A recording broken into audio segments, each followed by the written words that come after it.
بسم اللہ الرحمن الرحیم قال ولا يجوز ان يبيع ثمرة ويستثنى منها ارطالا معلومہ۔ مسئلہ یہ بیان فرماتے ہیں کہ مثلا کسی نے ایک درخت کے پھل خرید لیے، ابھی پھل درخت پہ لگے ہوئے ہیں، اور یہ کہا کہ مثلا بائے نے کہا کہ اس درخت کے پھل کو میں نے آپ کے ہاتھ بیچ دیا، لیکن اس میں سے 5 کلو پھل نہیں بیچا، 5 کلو پھل کا استثناء کر لیا تو یہ بیع جائز نہیں ہے۔ تو اس لیے کہ 5 کلو مستثنیٰ کرنے کے بعد اب اس میں کتنے پھل ہیں، ان کا کتنا وزن ہے، یہ مجہول ہے، اور آپ پڑھ چکے ہیں کہ مبیع اگر مجہول ہو تو اس کی بیع جائز نہیں۔ ہاں اگر پھل توڑ لیے گئے ہیں، توڑ کر زمین پر رکھے ہوئے ہیں، اور کہہ دے کہ یہ ان پھلوں کو میں نے آپ کے ہاتھ بیچ دیا، تو اگرچہ ان کا وزن معلوم نہیں لیکن مشاہد ہے، نظر آ رہا ہے، اور اس کو اندازے سے بیچنا ہے، تو اگر روپے پیسے سے بیچ رہے ہیں تو یہ بیع جائز ہے۔ لیکن پھل جو ہے زمین پر رکھے ہوئے ہیں، اور ان کے ساتھ یہ کہہ رہے ہیں کہ یہ جو پھل رکھا ہوا ہے اس میں سے یہ پھل میں نے آپ کے ہاتھ فروخت کر دیا، مگر ان میں سے 5 کلو فروخت نہیں کیا، تو یہ استثناء صحیح نہیں ہے۔ تو چاہے پھل درخت پر ہوں یا زمین پر توڑ کر رکھے ہوں، ان میں سے متعین مقدار کا استثناء کرنا صحیح نہیں ہے، کیونکہ مستثنیٰ منہ جو ہے یہ مجہول ہے، اور مجہول کی بیع جائز نہیں ہے۔ فرماتے ہیں ولا يجوز ان يبيع ثمرة، اور یہ جائز نہیں ہے کہ پھل فروخت کرے، اور ان میں سے جو ہے متعین جو ہے معلوم رطل پیمانہ ہے کہ متعین رطل جو ہے مستثنیٰ کر دے، خلافاً لمالک، اس میں امام مالک رحمۃ اللہ علیہ کا اختلاف ہے، کہ لأن الباقی بعد الاستثناء مجہول، کیونکہ استثناء کے بعد جو پھل باقی ہیں وہ مجہول ہیں، بخلاف ما اذا باع واستثنى نخلا معینا۔ ہاں اگر کسی نے اپنا باغ فروخت کر دیا، کہ باغ بیچنے سے مطلب باغ کے پھل، مثلا کسی کے باغ میں 50 درخت آم کے ہیں، اور اس نے کہا کہ ہم نے یہ سارے درختوں کے پھل آپ کے ہاتھ فروخت کر دیے ہیں، البتہ ان 5 درختوں میں جو پھل ہیں ان کو فروخت نہیں کیا، تو یہ جائز ہے، کیونکہ درختوں پر لگے ہوئے پھل بیچیں اور متعین درخت کے پھل کا استثناء کر دیں تو یہ جائز ہے، کیونکہ مستثنیٰ منہ یہاں مجہول نہیں۔ مثلا کہہ دیا یہ 50 درخت پہ جو پھل ہیں ہم نے بیچ دیا، مگر فلاں فلاں فلاں 5 درختوں کے پھلوں کو نہیں بیچا، تو 5 درخت یہ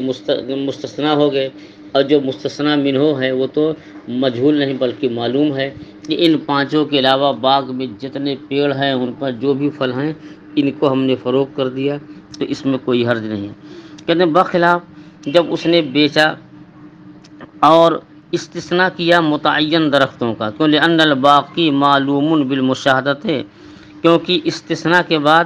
جو درخت مستثنیٰ منہ ہیں یہ تو معلوم ہے کہ کن کن درختوں کا پھل بیچا ہے، معلوم بھی ہے، مشاہد بھی ہے، نظر بھی آ رہا ہے۔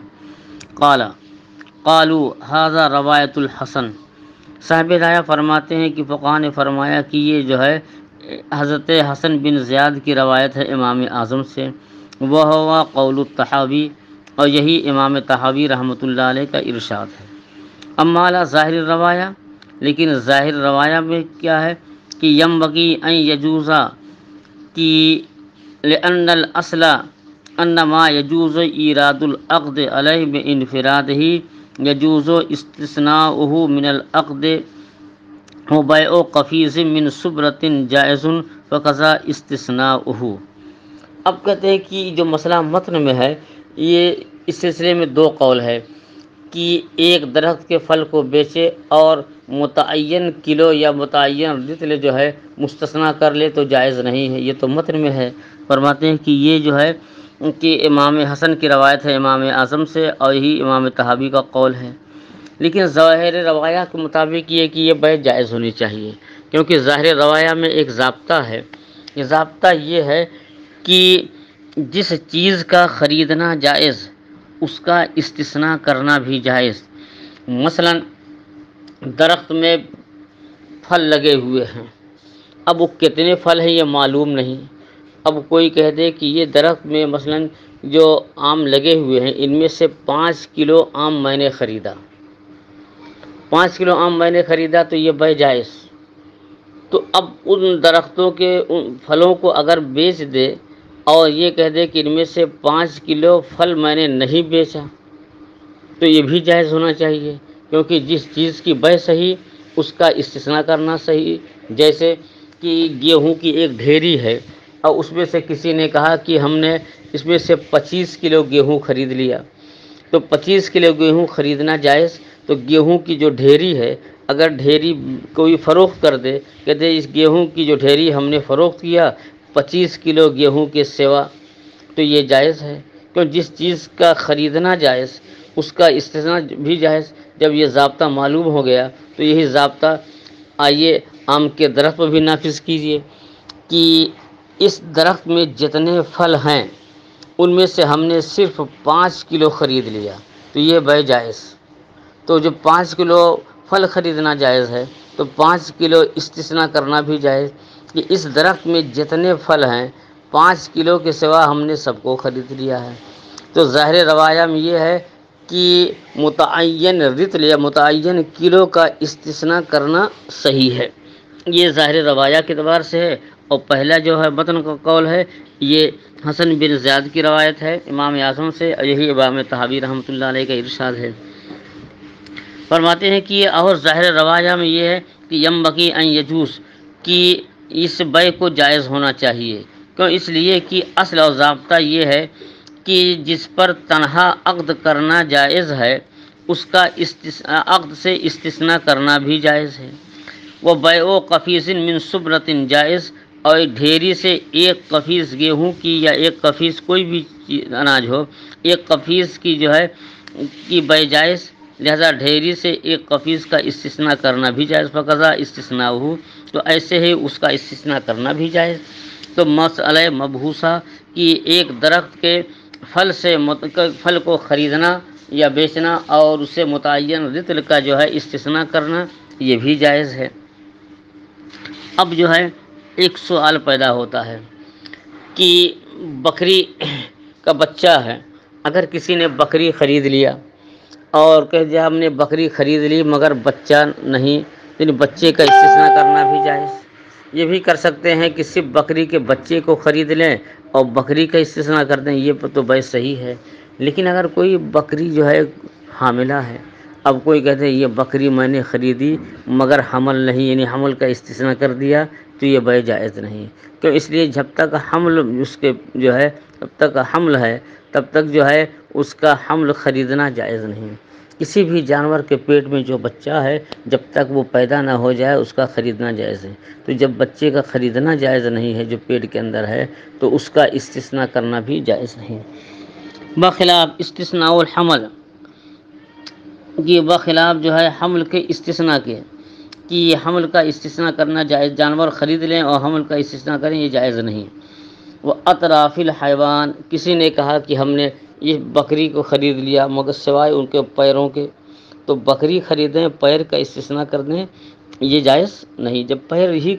جو ہے نہ آپ کی ملکی، پیر جدا تو ہو نہیں سکتا ہے، پیر جدا کر دیں گے تب تو بکری کا چلنا پھرنا زندہ رہنا بلکہ مشکل ہو جائے گا۔ کہتے ہیں بخلاف حمل کا استثناء کرنا اور جانور کے اعضاء ہاتھ پاؤں کا استثناء کرنا، کیوں لأنہ لا یجوز بیعہ، کیونکہ تنہا جو ہے ان کی بیع جائز نہیں، فقضا استثناء ہو تو ایسے ان کا استثناء کرنا بھی جائز نہیں۔ ویجوز بیع الحنطۃ فی سنبلھا والباقلہ فی قشرہ، اور گیہوں کی بیع بالی کے اندر، سنبل کہتے ہیں بالی، آپ نے دیکھا ہوگا کہ کھیت میں جب اناج جو ہے جب پودا ہوتا ہے پھر اس میں جو ہے بالی نکلتی ہے اور بالی کے اندر دانہ ہوتا ہے، تو پہلے گیہوں کاٹتے ہیں پھر اس کے بعد بالی کی دوائی کرتے ہیں اس کے اندر سے گیہوں نکلتا ہے۔ تو اگر کسی نے کھیتی کاٹنے کے بعد ابھی گیہوں بالی کے اندر تھا اور بالی کے اندر ہی گیہوں کو فروخت کر دیا تو یہ بیع جائز ہے یا نہیں۔ مٹر جو ہے آپ نے دیکھا ہوگا کہ کچی مٹر جو ہے وہ پھلی کے ساتھ ہی بیچ دیتے ہیں، چھلکے کے ساتھ ہی، تو کیا مٹر کی بے جو ہے پھلی کے ساتھ جو ہے جائز ہے یا نہیں؟ ایسے ہی باقلہ سبزی ہے کہ لوبیا، تو لوبیا کی بے جو ہے اس کے چھلکے کے ساتھ جائز ہے یا نہیں؟ فرماتے ہیں کہ گیہوں کی بے اس کی بالی میں، سنبل یعنی بالی میں، اور باقلہ کی بے اس کی جو ہے چھلکے کے ساتھ جائز ہے۔ وہ کزل ارز و سمسم، ایسے ہی چاول کی بے دھان کے اندر، دیکھیے پہلے اس کو دھان کہتے ہیں، اور جب اس کو پیٹتے ہیں یا مشین میں چلاتے ہیں تو اس کے اندر جو دانہ نکلتا ہے اس کو چاول کہتے ہیں۔ پھر جب وہ اس کی دوائی کرتے ہیں یا مشین میں چلاتے ہیں تو جو دانہ رہتا ہے کہ اس کا چھلکا دو حصوں میں ہو جاتا ہے، بیچ میں چاول نکلتا ہے، اگر اس کے چھلے اکٹھا ہو جائیں یا جو ہے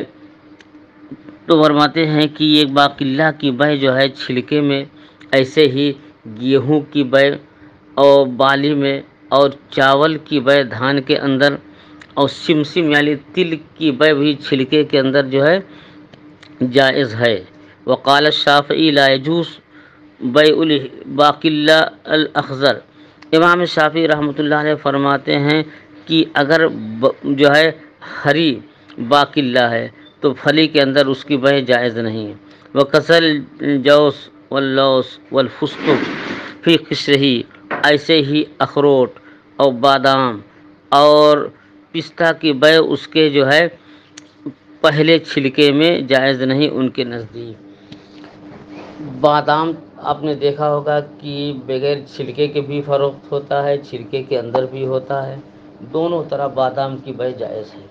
لیکن یہ جو مارکیٹ میں بادام بکتا ہے جو چھلکے کے اندر، یہی پہلا چھلکا نہیں ہے، بلکہ اس چھلکے کے اوپر بھی ایک چھلکا ہوتا ہے، تو اس کو قشر اول کہتے ہیں۔ تو بادام اگر ابھی پہلے چھلکے کے اندر ہے تو اس کی بے جائز نہیں، امام شافعی رحمۃ اللہ علیہ کے ہیں۔ اور اس چھلکے کو چھڑانے کے بعد جو یہ سخت چھلکا ہوتا ہے جس کے ساتھ بادام دکانوں میں ملتا ہے، اس کے ساتھ تو بے اتفاق جائز ہے۔ ایسے ہی جو ہے